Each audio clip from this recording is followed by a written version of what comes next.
Olá, pessoal! Eu sou a professora Cláudia Márcia Dias, professora de História da Rede Pública Municipal. Graduada pela UFPA, atualmente eu sou aluna do curso de mestrado do Prof. História, tá? E hoje nós vamos começar as aulas da disciplina História para o ciclo 4, tá ok? Os 8º e 9º anos. O nosso primeiro tema, o nosso primeiro assunto vai ser Revolução Industrial, tá?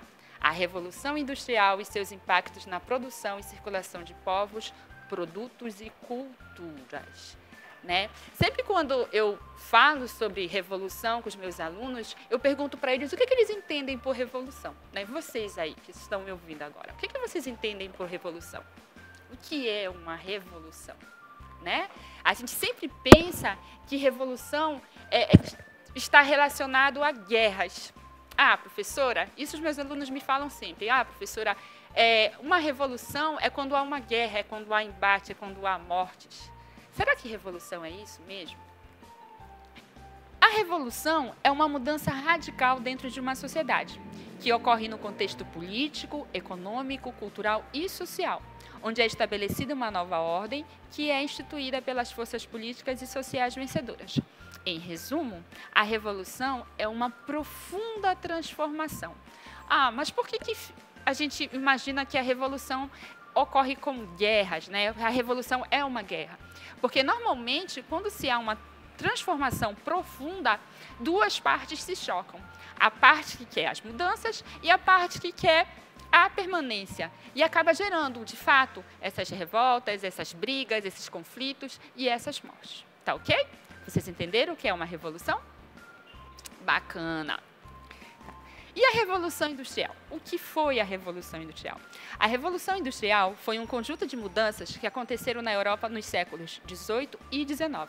A principal particularidade dessa revolução foi a substituição do trabalho artesanal pelo assalariado e com o uso das máquinas. A gente vai entender como foi que houve essa mudança do trabalho artesanal, tá? Para o trabalho com máquinas e assalariado. Mas antes disso, você deve estar se perguntando em que a Revolução Industrial, essa parte da história, né, esse trecho da história, pode influenciar na minha vida. Você tem na sua casa vários produtos industrializados, né? Olha aí o celular. Quem de nós nunca usou um celular, não é verdade? Olha aí a televisão, que está ajudando a gente aqui a ficar mais perto de você, a ter essas aulas, né? A distração mesmo nessas épocas de pandemia, nessas épocas dessa crise na saúde, né? Tá distraindo, tá ajudando a gente a esquecer um pouco desse cenário todo, né? Esse celular, essa televisão, nem sempre foram assim, né? Sofreram grandes transformações e mudanças. Os meus alunos no liceu sempre perguntam assim, eu sou professora lá do Liceu do Paracuri, lá em Coraci. Professora, há quanto tempo existe o celular? Eles têm em média 12, 13 anos. Eu digo, olha, não faz tanto tempo. Há mais ou menos 20 anos nós não tínhamos celular, não é verdade? Nós não tínhamos um telefone móvel, né? E a televisão, gente? Olha só como eram as TVs. Lá, mais ou menos uns 30 anos atrás. Eram TVs que a gente chamava de TVs preto e branco, porque não eram coloridos. As imagens, elas eram em tons de cinza, na verdade, né? Olha só como o tempo, né, os produtos industrializados vêm mudando, tá certo? Olha só, gente, como a gente passava roupa. Esse ferro aí, ele era aquecido com carvão. Colocava-se o carvão dentro, tá? E passávamos roupa com esse ferro. Hoje em dia, os produtos industrializados, eles facilitam e muito a vida da gente, não é verdade? Então, em que a história da industrialização, a história dessas revoluções influenciou a minha vida? Porque eu vivo isso hoje. Eu utilizo esses produtos industrializados hoje, tá? Você consegue se imaginar sem tudo isso na sua vida? E essa revolução industrial, essa modificação na vida, no cotidiano das pessoas, quando começou? A Revolução Industrial, ela teve início lá na Inglaterra, tá? A partir da segunda metade do século XVIII e se espalhou pelo mundo, causando grandes transformações.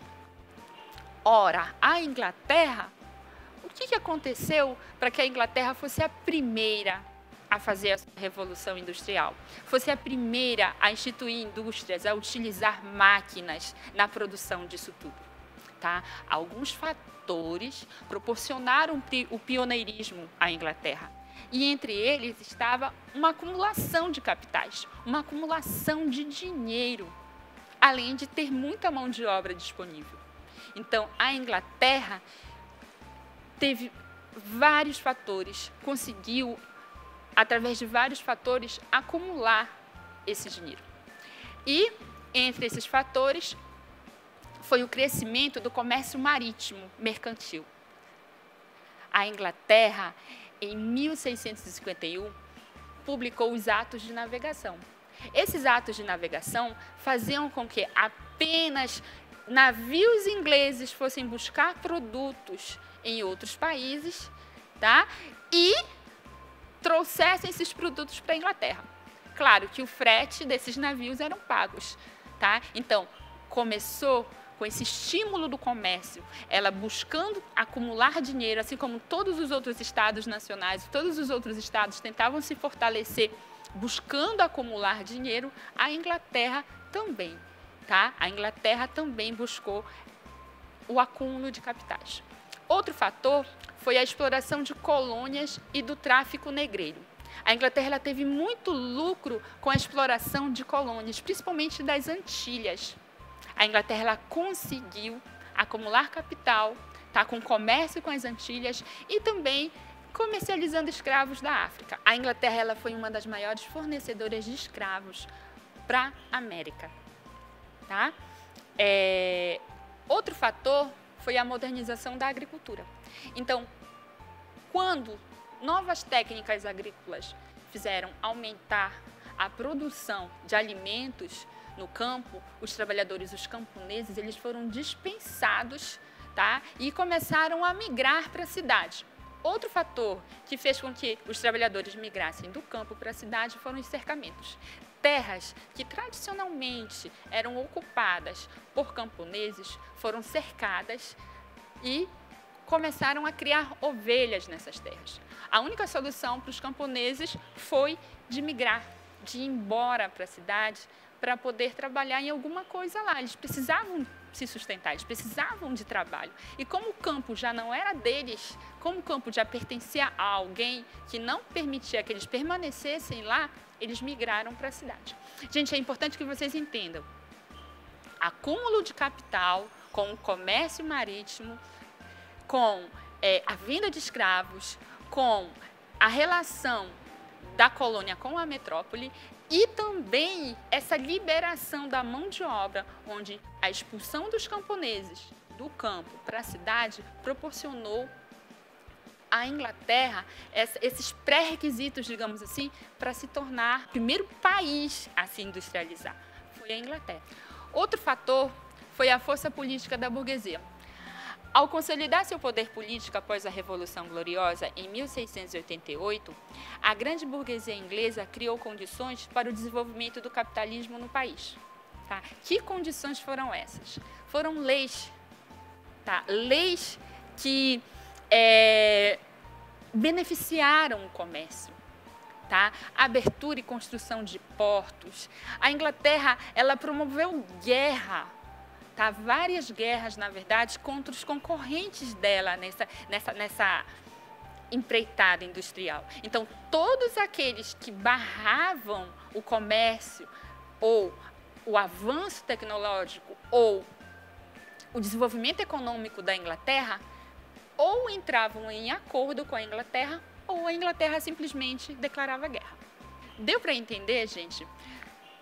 Tudo isso proporcionou à Inglaterra condições para que ela fosse a primeira a se industrializar. E, claro, a gente não pode deixar de lembrar, de citar, tá, que a Inglaterra ela tinha um grande reservatório, digamos assim, de matéria-prima. Né? No caso, ela tinha muito carvão mineral, tá? E também tinha grandes jazidas de ferro. O carvão é a energia que eles estavam precisando naquele momento e o ferro, a matéria-prima. Tá ok? A Revolução Industrial, ela também gerou grandes transformações no modo de produção de mercadorias. Como assim, professora? Modo de produção de mercadorias? Que transformações foram essas? A Revolução Industrial também gerou grandes transformações no modo de produção de mercadorias, tá? Como assim? Transformações no modo de produção de mercadoria. A gente tem que ter na nossa mente, na nossa cabeça, de que antes da utilização de máquinas, o homem usava ferramentas manuais, tá? O homem usava ferramentas manuais e produzia de forma artesanal. Mas o que é o artesanato? Né? O que é esse artesanato? O artesanato é a arte e as obras dos artesãos. Um artesão, por outro lado, é a pessoa que realiza trabalhos manuais sem recorrer a máquinas nem a processos automatizados. Exemplos de produtos artesanais. Olha aí, a cerâmica, tá? É um exemplo de produto artesanal. A gente produz essa cerâmica lá em Coraci, no bairro do Paracuri, onde está a minha escola, o Liceu do Paracuri. Estou com saudade de vocês, gente. Tá? Mas não só cerâmica. Tudo que é produzido de forma manual, sem a utilização de máquinas, é um produto artesanal, tá bom? Olha aqui, eles produzindo sapatos, tá? De forma artesanal. No artesanato, o artesão ele trabalha sozinho, tá? Ele trabalha sozinho, ele produz sozinho, o produto é dele. Quando ele vende, o dinheiro é para ele, tá bom? E ele conhece todas as etapas da produção. Ele sabe costurar o sapato, ele sabe cortar o couro, tá? Então, é muito importante que você saiba que o artesanato é um produto de apenas uma pessoa, tá bom? Além do artesanato, nós temos a manufatura. E o que é a manufatura? Produtos manufaturados são aqueles fabricados em grande quantidade de forma padronizada e em série. No processo de fabricação, podem ser usados somente as mãos, como era feito antes da Revolução Industrial, ou grande acervo de máquinas, como passou a ocorrer após a Revolução Industrial. Mas nesse momento aqui, a gente está falando da manufatura utilizando apenas ferramentas manuais. Mas qual é a diferença da manufatura para o artesanato? A diferença é que com a manufatura, vários artesãos eles participam do processo de produção. Quer dizer, olha só, um corta o couro, tá? O outro costura, o outro está medindo aqui, ó, o sapato do cliente, tá? Então, numa manufatura, cada um faz uma parte. Lá no artesanato, o artesão estava fazendo tudo sozinho. Aqui não, aqui um grupo está trabalhando. E esse grupo aí, tá? Ele não é mais dono do produto. Ele é pago. Eles recebem salário, tá ok? Entendido, né?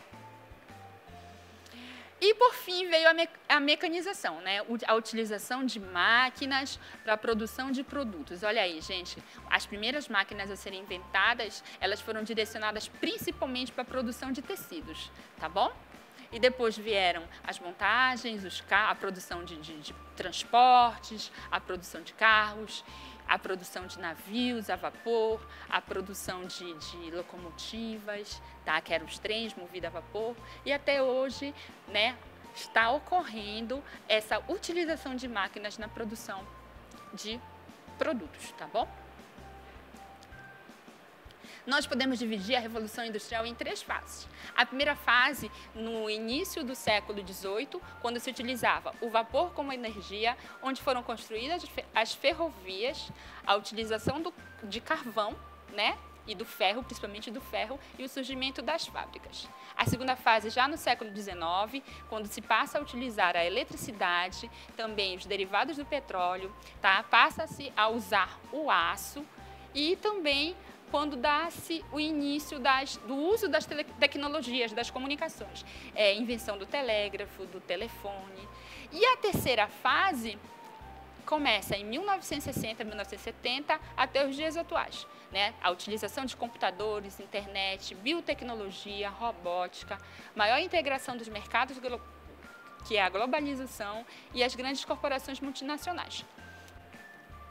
Alguns historiadores consideram que a Revolução Industrial teve 4 fases, tá? E a 4ª fase seria a fase da inteligência, onde as fábricas seriam fábricas inteligentes, tá? Que seriam programadas para controlar a si mesmo, tá certo?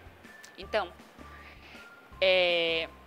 a Revolução Industrial, ela não só revolucionou os produtos, a forma de produzir, a forma de se comunicar, como também revolucionou os transportes, tá certo? É nesse momento que a Revolução Industrial, ela também faz surgir uma nova divisão social, tá? A primeira, né? São duas classes, digamos assim, duas classes sociais surgem, a burguesia e o proletariado. A burguesia é a detentora, tá, dos meios de produção, é a classe social que tem o capital, é a classe social dona dos meios de produção, enquanto que o proletariado é a classe dominada, tá? É aquele que produz e recebe salário, tá certo? A gente não pode esquecer dos trabalhadores lá no início, na Revolução Industrial, tá? O trabalho no sistema fabril. A maioria dos trabalhadores nessas fábricas, lá no início, era composto por mulheres e crianças. Às vezes as crianças de 7 anos, 8 anos começavam a trabalhar produzindo igual a adultos. A jornada de trabalho era de 14 horas. Às vezes a pessoa ia trabalhar às 6 da manhã e voltava meia-noite para casa. Principalmente quando a energia começou a ser utilizada, a energia elétrica, tá bom?